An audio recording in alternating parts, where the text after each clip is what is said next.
Waking up in the 14th century. So, you've woken up in 1347. You're barefoot, cold, and there's a chicken staring at you like it owns the place. Spoiler, it probably does. Your clothes are gone, replaced with something that feels like it was woven out of sackcloth and regret. Your phone has no signal, but don't worry, you won't live long enough to need it. Welcome to the Middle Ages. You're a woman. That's problem number 1. What language is this? You try asking where you are, but the locals respond in what sounds like a drunken mashup of pirate slang. Bad French and Latin muttering. That's Middle English, French, if they're posh, and Church Latin. You speak none of them. Best case, they think you're foreign. Worst case, they think you're possessed. Both options end with fire. Female, here's your career path.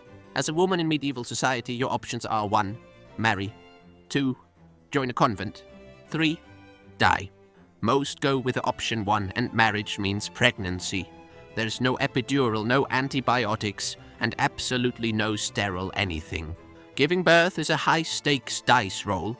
Half of all women write their wills before labor. You might want to consider it too. Household chores and back-breaking labor. You're spinning, weaving, brewing beer, milking animals, hauling water, raising children, and yes, plowing fields with your husband. Equality, medieval edition. Let's talk about food, briefly. Your daily meal? Pottage? A watery, unidentifiable stew that's been boiling for days, sometimes weeks. It tastes like sadness. Bread is everywhere, but it's filled with stone dust and occasionally a fun surprise, ergot fungus, which causes hallucinations, convulsions, and sometimes limb rot. Hygiene, let's not talk about it. Toilets don't exist, you get a bucket or a hole. Sometimes you just go in the street and yell Gordy-loo. Toilet paper? Not invented yet. You're using moss, a rag, or your left hand. No soap, no sanitizer, just vibes. Disease is inevitable. You're surrounded by filth. Someone down the lane is coughing blood. It's not allergies. Welcome to the era of plague, smallpox, and typhus. Childcare and grief. You're a mother now. Again. One of your children won't survive the week. That's not pessimism. That's the math. Farm duty or staff? You're working your lord's land barefoot in the barley. No sunscreen, no shoes, no rights. Social status equals survival. You think you can climb the ladder? You're a peasant, and that's your legacy. Forever. Religion watches everything. The church decides who you marry, who you obey, and who gets burned for asking questions. Public shame and private fear? Say the wrong thing and you're in the stocks. Wear the wrong thing? Ducking stool. Try not to get arrested. Justice is a joke. Trial by boiling water? That's your best case scenario. If you're accused of theft, blasphemy, or having a nose that looks a bit suspicious, you could be forced to plunge your hand into boiling water. If it heals miraculously within 3 days, congratulations. You're innocent. If it festers, guilty. Burn her. Or maybe you're lucky and get trial by drowning, tied up and tossed in a river. If you sink, you're innocent but also dead. If you float, you're clearly a witch. Burn her again. Oh, and forget lawyers. You've got your screams and the hope that God is feeling generous. You haven't bathed since last spring. No one has. It's winter now and you're wearing the same wool dress every single day.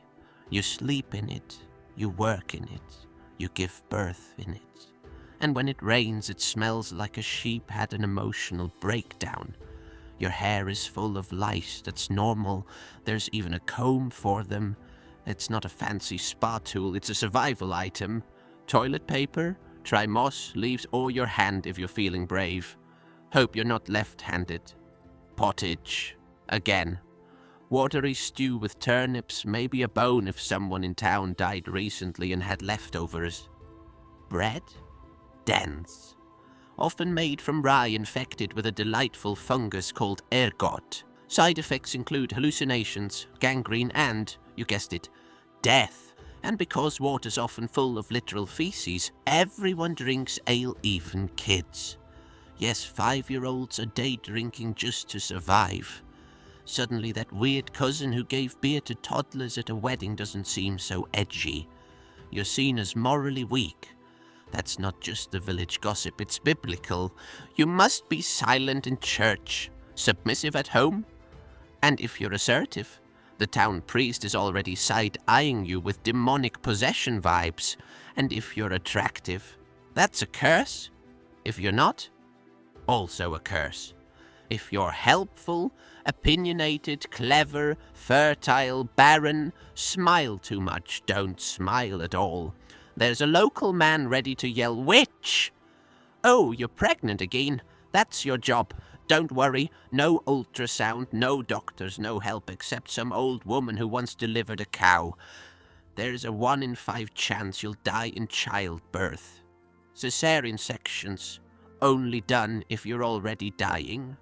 Sterilized tools? Try the same knife used for dinner? Still breathing? Great. You'll need to be back in the fields by next week. Your baby? 1 in 3 chance they die before the age of 5. And no, medieval parents didn't love their kids any less. It's just death was practically a sibling. Children drink ale, start work at age 7, and are married off by 13. That's their childhood. No cartoons, no birthday parties, no therapy. Noblewomen? Slightly cleaner sheets, fancier outfits, more poison. Your goblets glazed with lead. Your perfume is mercury. Your favorite lipstick is crushed beetle with arsenic undertones. You're still property, just shinier. Don't question the priest. Don't argue with your husband. Don't read too much. Don't heal people. Don't be helpful. Don't talk to cats. Don't look suspicious. In fact, just don't. Despite it all, women kept society running. They raised generations, brewed, bled, birthed, and bore it all.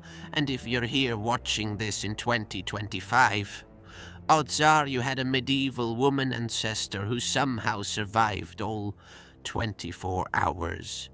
Maybe even 24 years. Miracle, madness, or maybe just medieval life. And if she did survive, she didn't get a trophy. She probably got back pain, another pregnancy, and a strong chance of being blamed for someone's crops failing. But here's something we haven't talked about.